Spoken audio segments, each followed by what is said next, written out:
to this Beyond Imagination panel on building brand worlds for the metaverse.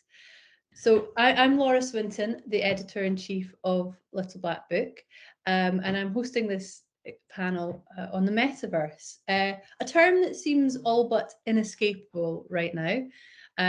We're seeing it everywhere, from fashion brands popping up in gaming to the metaverse-inspired Facebook rebrand, and even this year's Super Bowl saw a metaverse sports bar open its virtual doors for Miller Lite. So we're going to have a general discussion with our amazing panel of experts about building brand worlds in the metaverse. We'll dig into some of the tensions and questions and challenges that brands face, and talk about current best practices too. We've got a fantastic lineup of experts who've been investigating and making and building in the metaverse already. There's Magdalena, creative director at the Mill, Veronica Millan, chief innovation officer at Mullen Lowe, and Samantha Garrison, manager of digital innovation for HBO. So I'm really excited to have you all here. First things first, metaverse is a term we're hearing everywhere. Every hour there's a new tweet or article about the metaverse. But what is it? How do each of you define it? I guess let's start with you, Veronica, and we'll work around the panel, see where we're at.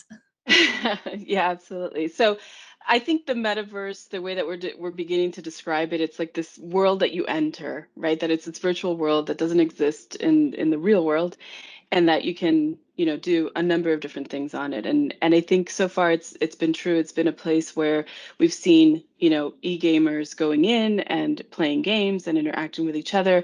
And I think we're sort of entering that stage where they're saying, okay, beyond games, what else can we do online where it can be an incredibly immersive experience? And I think that's what a lot of companies today are trying to figure out. Can we bring work into this? Can we bring other, lifestyle activities into it? And what does that really mean for all of us? Magda, what's your take on the metaverse? Is it a place, or is that too simplistic a viewpoint? So my thinking of it is a little broader than that, actually. I think it's not necessarily persistent 3D worlds. That is one manifestation of it. But in my opinion, I think the metaverse is just it's a concept. It's the future of how we'll interact with tech. It's just a more immersive way of engaging with technology, beyond just clicking a mouse and hitting a button on a screen. And, certainly 3D worlds are one manifestation of that. But I think things like, in the future, like AR glasses with things overlaid onto your own world, and just AR experiences through your mobile phone and things like that are also, building blocks of the metaverse. And what's your take on it, Samantha? I think mine's a combination of the two. I do think that it's heavily built on these virtual worlds where people are going to go in and have these immersive experiences. But to Magna's point, I think it is a lot about the technology, and eventually we're going to be bringing those 3D elements into our world as well. And before we get stuck into all the interesting, naughty questions that the metaverse is throwing up, I thought for our viewers, it would be nice to put it all into a little bit of context and just find out what involvement you have all had with the metaverse so far. Let's start with you, Magda. Sure. Well, working at the Mill's, Experience Emerging Tech department, it's kind of the buzzword of the moment. And a lot of the projects and briefs that we're seeing coming in are, kind of explorations on where brands can be in the metaverse, and working a lot in AR and VR specifically, but even, web applications like WebGL and things that are more immersive on the browser. Those have all kind of been a part of my life for a while now, even since before, the metaverse kind of became the hot buzzword of the moment. And what about you, Samantha? I believe you've had the chance to get really hands-on with the virtual world yourself. Yeah, so being on the digital innovation team, I've been tasked in my team to create these interactive experiences using emerging technology. So over the last few years, that's heavily been our focus. We actually created a VR event series called Lovecraft Country Sanctum 2 years ago in 2020 with the Mill. So that was my first experience working in the metaverse itself. But now I'm more focused on defining the metaverse, what it means for HBO Max as a brand, and how we tap into it. Yeah, Veronica, what about you? What's your experience been so far? Yeah, so similar to Magda, our clients are obviously trying to figure out, what's going on with the metaverse in general, and how do they participate in this. Where we've been exploring is, that intersection of technology, and like, how do we get that, into something that's real. And so we've been experimenting. Our media agency in the group actually has rented space within Decentraland, and so we can actually take clients to go through that experience of what it means to rent or to buy space and to interact with other companies or other people within that space.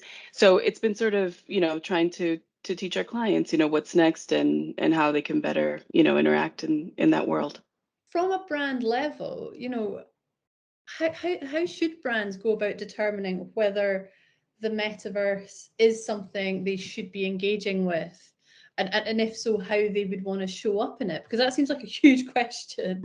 I'll start with you, Samantha, because I know you've had that sort of hands-on experience yourself.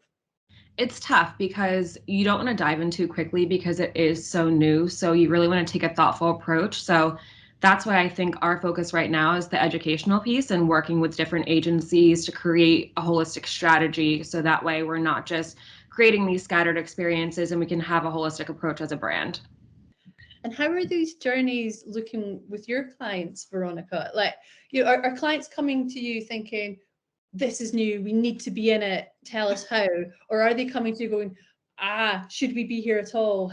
How do we figure that out? What sort of... I think it's a little bit of both. It's some of them are more interested, like they're like, we have to participate in this, and how do we do it? And then other ones are, I don't know what this really means, can we do something else? And so I think it's been important for us, as we have the conversation with our clients, to really, understand ultimately what are they trying to do. I think we don't want to recommend, heading into the metaverse if it's really not appropriate for a brand. But at the same time, we want everyone to explore and just try it out a little bit as well, because it can, spark ideas for how they can later execute something that's interesting for them. So I think it's very experiential right now. It's, just giving them a spark of what's possible, but making sure that, we don't go off the rails either. What's your take on it, Magda? Yeah, I mean, I mostly agree with Veronica. It's going to be, it's different for every single brand. And, it might be, we're just in the beginnings of this metaverse thing. And, there are going to be tons of platforms and different spaces that are going to kind of come up in time that might make more sense for a brand to be there, 6 months from now versus what's necessarily available now. So it's just something that, to put some thought into, who are the type of people you're trying to reach? Are they in the metaverse? What are you trying to accomplish there? Just being thoughtful about asking those questions and, seeing if that space is right for your brand right now.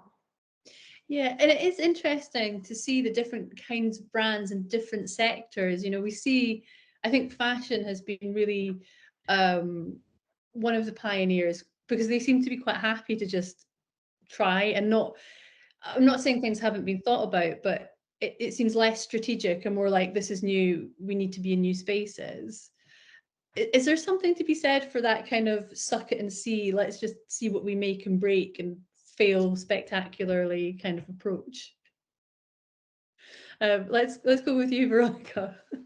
So I'm a big fan of like fail and fail fast, and I know like that's an old trope, but I think right now, especially because it's such a new space, and fashion is an industry where you can do that very quickly, right? Contrary to maybe some other brands. So I love that fashion brands are beginning to test the waters and say, are we building something that just stays in this area, or is it really something that we can take to other, like it's been gaming platforms so far. So is it, I build something for this game for Fortnite, can I take it, somewhere else?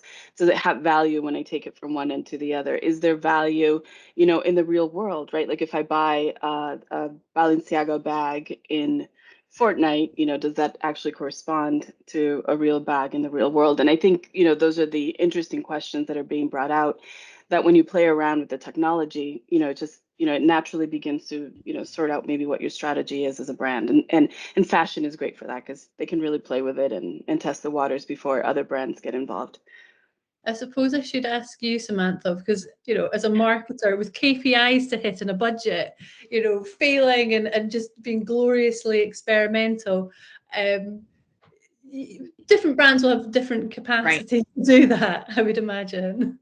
So for us, it's easier to experiment with shows that have an established audience. Game of Thrones, for example, is very ripe for this space because it's a massive franchise, number one, diehard fans, and I feel like they would be more willing to play in a space like this. For other first season shows, it may be more challenging because you don't have that established audience. So for us, I think when we take these risks, we try to go for more of the world building shows to where we have users who would be willing and able to participate in these types of experiences. That's really interesting. Strategic difference. What's your take, Magda? I think it's a combination of both, honestly. I mean, obviously, you should always have a think before you just kind of go charging into any new space. So, you know, plan and be as strategic as you possibly can. But that said, I think the learn as we go, kind of see what sticks approach is almost part of the equation right now with the space being so new. Almost anything that you do, no matter how much you plan, is going to be a learning experience. You know, essentially, they say that pioneers get the arrows a little bit. So there's a big reward in being the first people there, but there's also bigger risks. And so let's suppose that this hypothetical brand that we've got has decided that yes, the metaverse is the right space to engage in. It's the right thing for the brand. From a sort of creative and development point of view, what would be the first steps? And I'll go with you, Magda, seeing you're the creative director here. Yeah, I guess the first thing is, you know, what are you trying to accomplish there? What do you want people to feel or do or think about your brand once they're in that space? And one thing I think is also a really big thing to consider is what are they getting from it? So often in you know, marketing in general, especially immersive marketing, where you're not just advertising to people, but you're asking people to actually opt into something, to do something, to have an experience. You have to put the user first. So that's always a big question for me: is what makes this interesting for, you know, your audience? What makes this kind of an experience worth them going in and checking out? I think Samantha's example was perfect with Game of Thrones. You know, you have such a dedicated audience that people are just hungry for more of that world, and like finding the solutions to those types of questions. Yeah, it's interesting that that person-centric approach, and to an extent all marketing should be that way, but you know, quite often we sort of fall down in what's going to just look the most impressive, or it's not always about how the individual feels as they're engaging with it. Veronica, what's your thoughts on this sort of more user-centric approach to the metaverse? Yeah, I think it has to be more centric, especially because we're talking about being in an immersive world. And there's so much we have learned, you know, in advertising and marketing in the last, 100 years, that we should be, as we create these new virtual realities, right, we should be taking some of those lessons with us and say, what actually resonates with people. When you're creating a brand relationship, it's a relationship, right? So there's a give and a take and a certain set of expectations, that the consumer has with the brand, and those have to be respected, right? I don't think we can look at the metaverse and say we should start from scratch and, we don't bring any of the lessons that we've learned so far into it. We have to remember, we have very sophisticated, consumers that we're dealing with. And Samantha, on the on Lovecraft Country in particular, what were the first steps for you? When you were like, right, let's do this in a virtual world. Boom, first day, got the team around the table. Yeah, how did you start? Lovecraft Country was interesting because we had started planning for the campaign pre-COVID. So we originally had these dreams of doing a massive in-person physical experience, but obviously with the way things ended up, we couldn't do that. So we came together, we worked with the Mill and just said, we want to kind of create this secret society type idea that brings people together during a time where they can't physically be together. So we came up with Lovecraft. It was a 3-part event series. The first event was an Afro-futurist art installation where we actually had artists create unique pieces for the installation. The second event was a poem written by Shannon Houston, a writer for Lovecraft, and it was performed by Journey Smollett, who was lead in the show. And then we actually had a Janelle Monáe concert for the third event. So it really was special because we brought 100 influencers together during a time where we couldn't be together in person, and they got to interact in the world together. They got to experience all of these crazy activations, and it was really just special during the time. That's incredible. And from what you've seen out there, and what other brands do you think are really getting it right and have done things that, you know, anyone could learn from? Let's start with you, Veronica. Yeah, I mean, I think I hate to say it, but I think all the crypto brands right now seem to be really, taking it to the next level, so to speak. I think we saw this in recent ads that have come out. I think they can take the risks, right, that other brands cannot. I think they understand that, they're in this world, right? I mean, they're trying to build this world, and so, it's easier for them to take those risks. So I think, though, I don't know if it's the end all be all of this, because I think it's, again, just it's a world that we're just beginning to develop now. But I think it's interesting to see the risks that they're taking. I think the other thing is we should look at the fashion brands that are playing in the space with NFTs and in the e-gaming world, because again, they're the ones that are really experimenting, from the start, and those lessons, other brands need to take, with them as they enter these worlds. So yeah. And what have you seen, Magda, that's really got you thinking, wow, that's genius? Yeah, I mostly agree with Veronica, again, surprise, surprise, but I think that's completely on point. It's I've seen a lot of good stuff from, those innovative companies that she mentioned, like with the crypto companies that are really just not scared to dive in, and fashion as well. The Gucci Garden example I thought was great. The Balenciaga show, the virtual show, I thought was also great. Just really, really interesting stuff, interesting use cases. And then I think, spaces like gaming and entertainment are also just have been utilizing, especially during the pandemic when people can't all be together, have been utilizing this space really well with some of the virtual concerts and virtual worlds we've kind of seen built on there. It just kind of makes sense, right? Those are kind of the most obvious use cases. Some of the missteps that I've seen are just brands not really being sure what the metaverse is or why they're there, and just kind of, I guess, trying to force it a little bit and not really asking, what are we building? What's the purpose? And are we just kind of trying to do something in the metaverse for the sake of, we're in the metaverse type of hype buzz type of thing? And what's your view, Samantha? What have been either some of the amazing cases that you've seen, and again, any sort of missteps that you think have been important to learn from? I also agree with Veronica and Magda. The one place where I think has been interesting is how the music industry is utilizing the metaverse. Whether it was the Travis Scott concert in Fortnite, Post Malone did one, and then there was the recent Warner Music partnership with Sandbox. I think those are all interesting use cases, and I'm curious to see how the music industry trends in the metaverse moving forward, and if there are going to be more virtual concerts.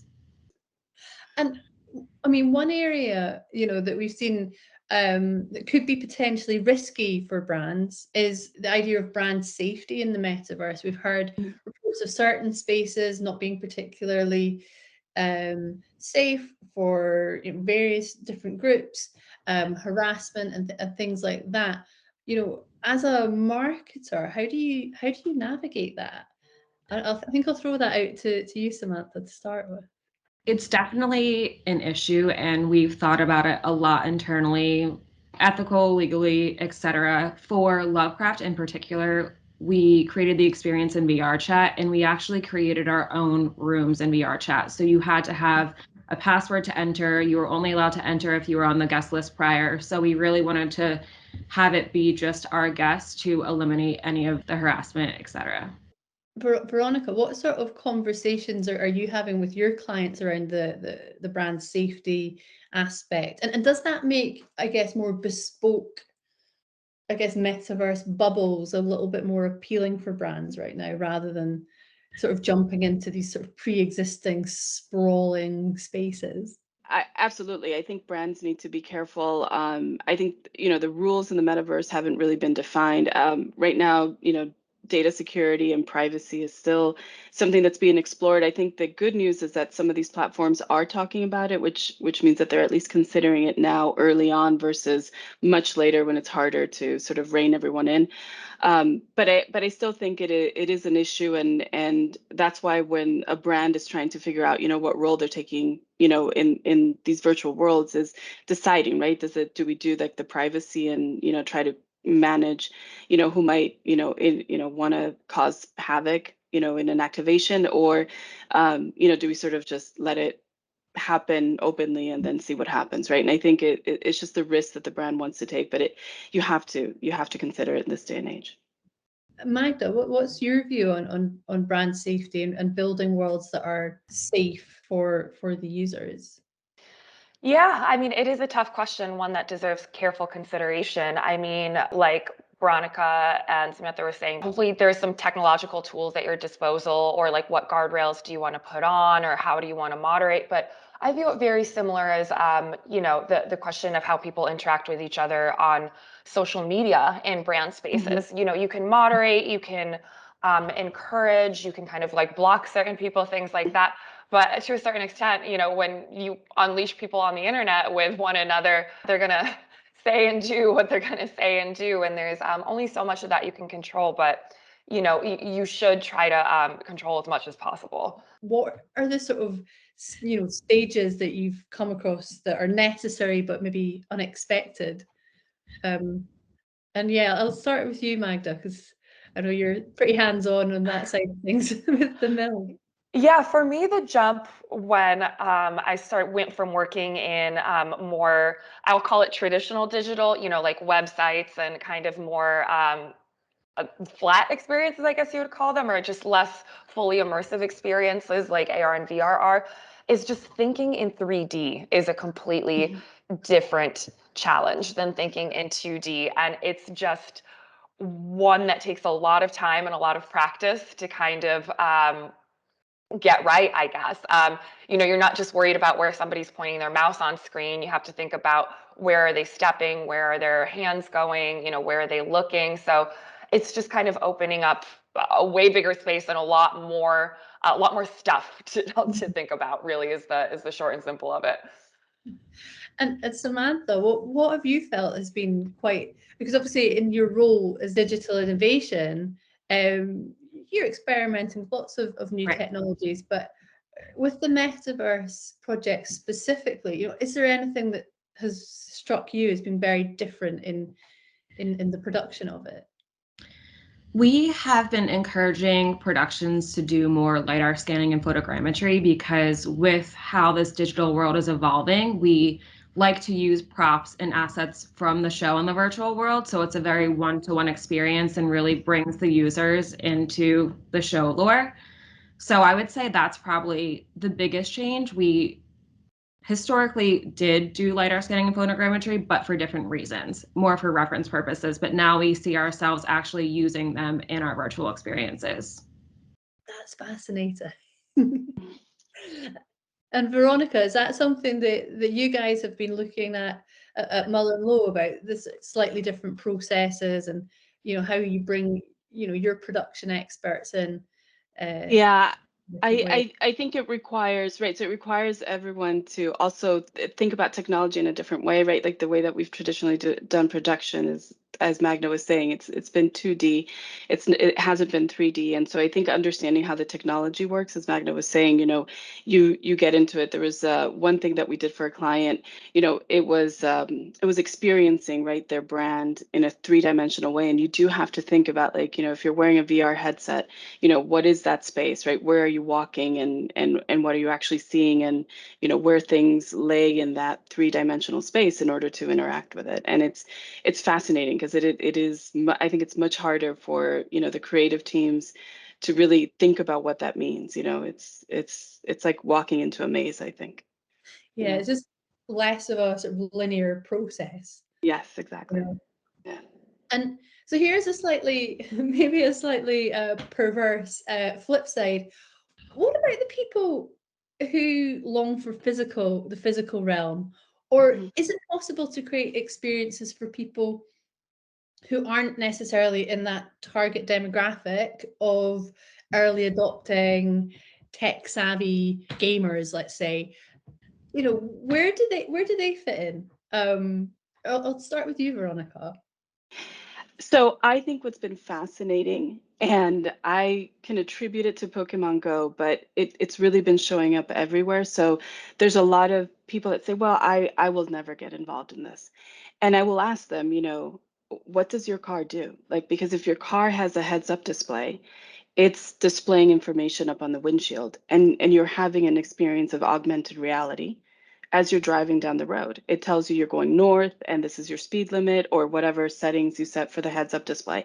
And I think that's, part of the conversation with a lot of people is to remind them, right, that some of this technology has existed now for 7 years or even longer, and it's in our day to day. We just take it for granted, I think, at this point, and we don't consider that we don't think it's any different, right? We don't think it's the metaverse, or we don't think it's virtual reality, because we always imagine it's like, the headset, or you have to have like a gaming chair and you have to spend 6 hours online. But I see people that would never consider themselves like, metaverse people who are playing games, for example. They don't think they're gamers, but they are.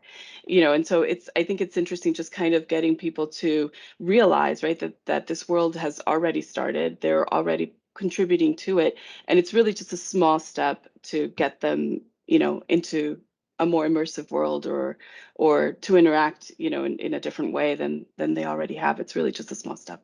That's fascinating. It's almost like the term itself, metaverse, can be a bit of a barrier, Absolutely. It big and grand, and it almost sounds like Marvel, What's your point of view on this, Magna? Is it possible to create experiences for people who are a little bit weary and need a little bit extra hand holding in this space?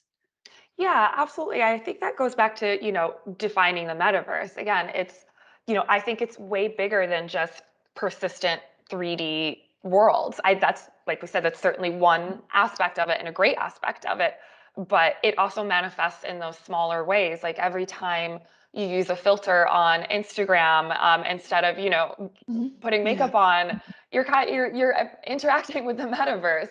And all the AR applications and all those kind of different things that are more engaged with the real world, that you don't have to put on a headset and kind of block out the rest of the world. You can still be engaged in the metaverse without kind of removing yourself from your physical reality.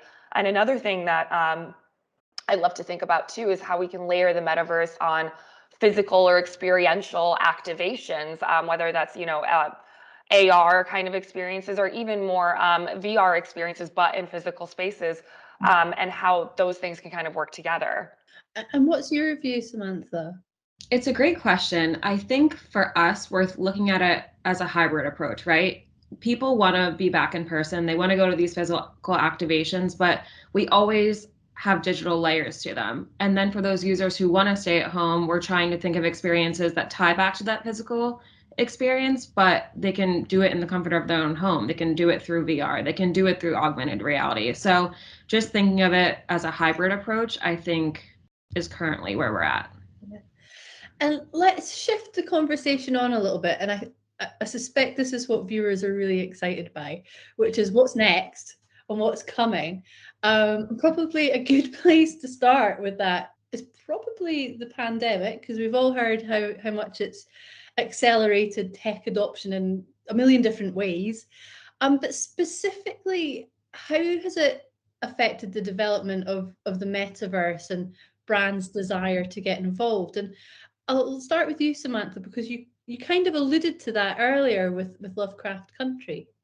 It's definitely the buzzword right now, and all of executives, marketing, everyone wants a part of it, but they don't know how to be a part of it. I think, to your point, the pandemic definitely escalated the process, which is why we did Lovecraft Country Sanctum, so that way people could gather in a virtual world during a time where everyone had to be at home.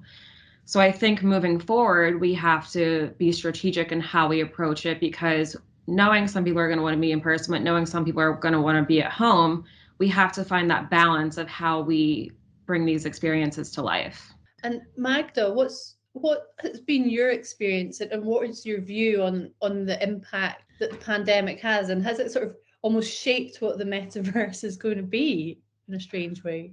Absolutely. I mean, I think it definitely just accelerated and fast forwarded a lot of the things that were kind of already in play because of kind of more people becoming more comfortable and adopting new tech, like, Zoom, for example. I can't imagine my parents or grandparents on Zoom before this pandemic. So, it just provided a bigger audience and kind of sped everything up as people were really comfortable, using that tech, and also kind of created a need when people couldn't physically be together. There was more of a need, for these like digital, like Lovecraft, for example, and the digital concerts and some of those digital spaces that we've seen.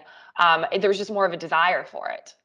As that develops, and as the space becomes more sophisticated, more connected, I would imagine there's a lot of, ethical, legal, security related questions that the platforms will have to tussle with, as will brands. Veronica, what's your view on this, and what are the issues that we might find ourselves having to deal with probably sooner, if not later? I think, first and foremost, online harassment, I don't know if we necessarily have a good solution for that today with the existing platforms we have. So I like the idea that people are beginning to think about this now in the virtual worlds and how do you manage it. And as Samantha mentioned, that there's learnings that we're already using, from past experiences, to what we're doing today. But I think we need to think about, security. We've thought about it in the past, like when we do, a physical activation or event, we think about physical security in that situation and who's allowed to come in and who's not.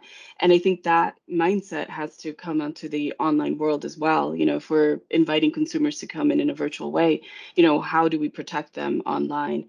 I think right now we also have the challenge of managing, data and privacy and consumer just, physical privacy, especially, as we develop platforms that require them to wear, some kind of headset or, physical thing, because we're tracking people's bodies, and there's a lot there that, people would argue that's incredibly private and should never sit, on some platform servers to be used with however they want to. So I think those conversations around privacy are also beginning to start in the metaverse, because it is such an intimate, thing that we're beginning to do, and I hope it goes, far enough so that once again we learn from the mistakes of our existing platforms today. And what's your view on this, Samantha? I mean, I would imagine also it's so interesting. You worked on a project like, Lovecraft Country has these slightly like horror roots, and you could have almost gone like a very, very dark direction. But ethically, if you put people in a virtual space, these experiences can actually have a deeper emotional impact. And it seems like you went in a slightly different direction, but what sort of ethical questions did you and the team end up sort of discussing, and what do you think might be down the road for marketers?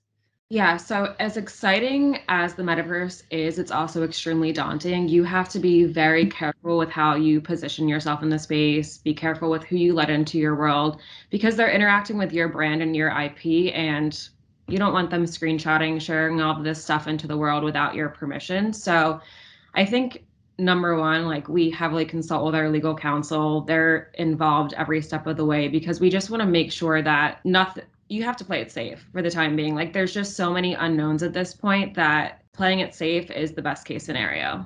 And what do you think, Magda? Are there any questions that maybe brands haven't even started to think about that they probably ought to?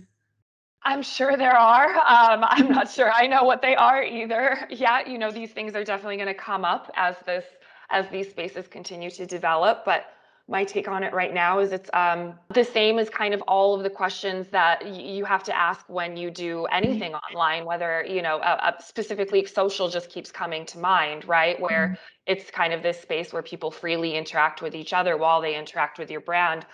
So all of the concerns about, privacy, harassment, safety, as much as they're concerned online, they're going to be even more of a concern in the metaverse. And we're just going to have to be thoughtful on how to tackle that and how to approach it, and approach it cautiously. Keep developing that as the world develops.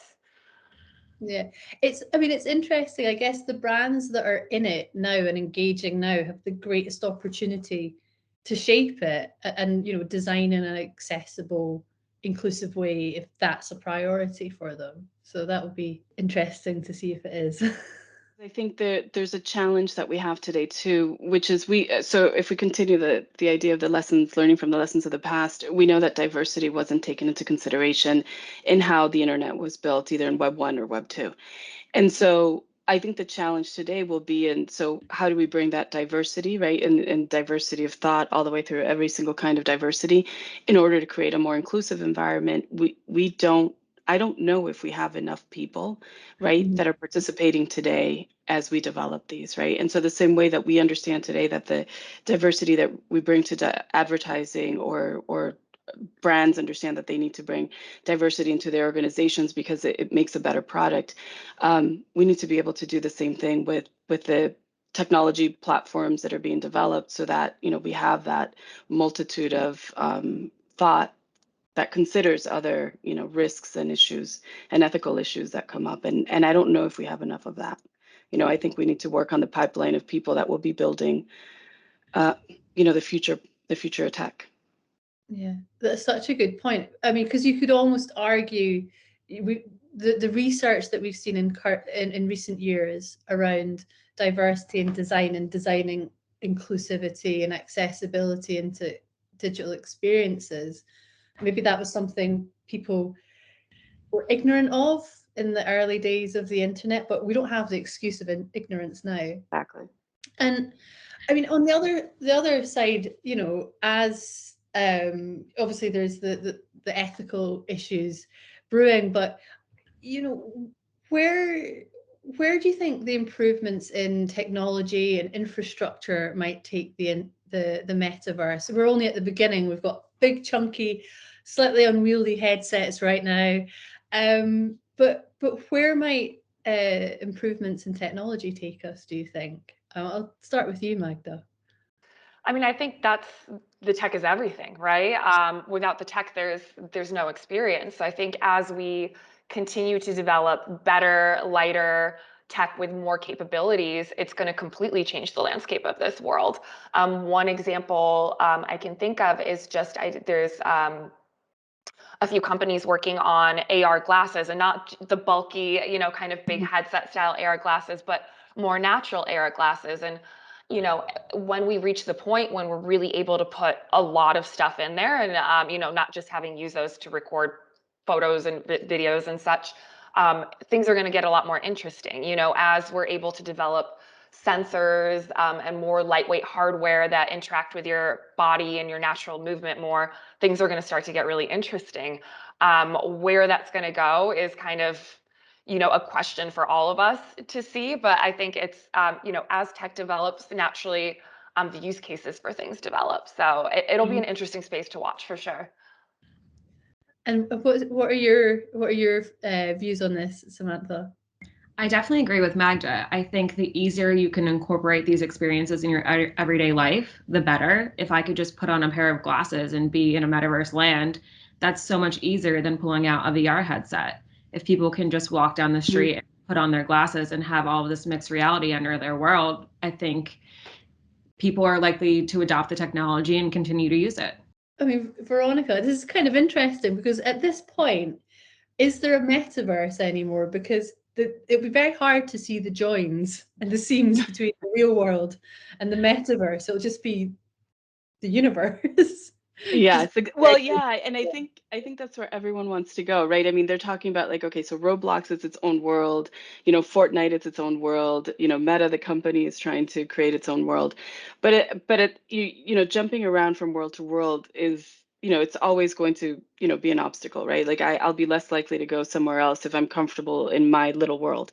But if it ends up being where we can go anywhere and be anywhere, right? Like that truly brings, reality. It makes it mixed reality, and then you don't have those silos that you would. So it'll be interesting. It's going to be fascinating to see how we open up those walls and end up interacting in multiple ways. That will be a challenge. Yeah. And I don't know how soon we're going to see that, but yeah, it'll definitely be a challenge.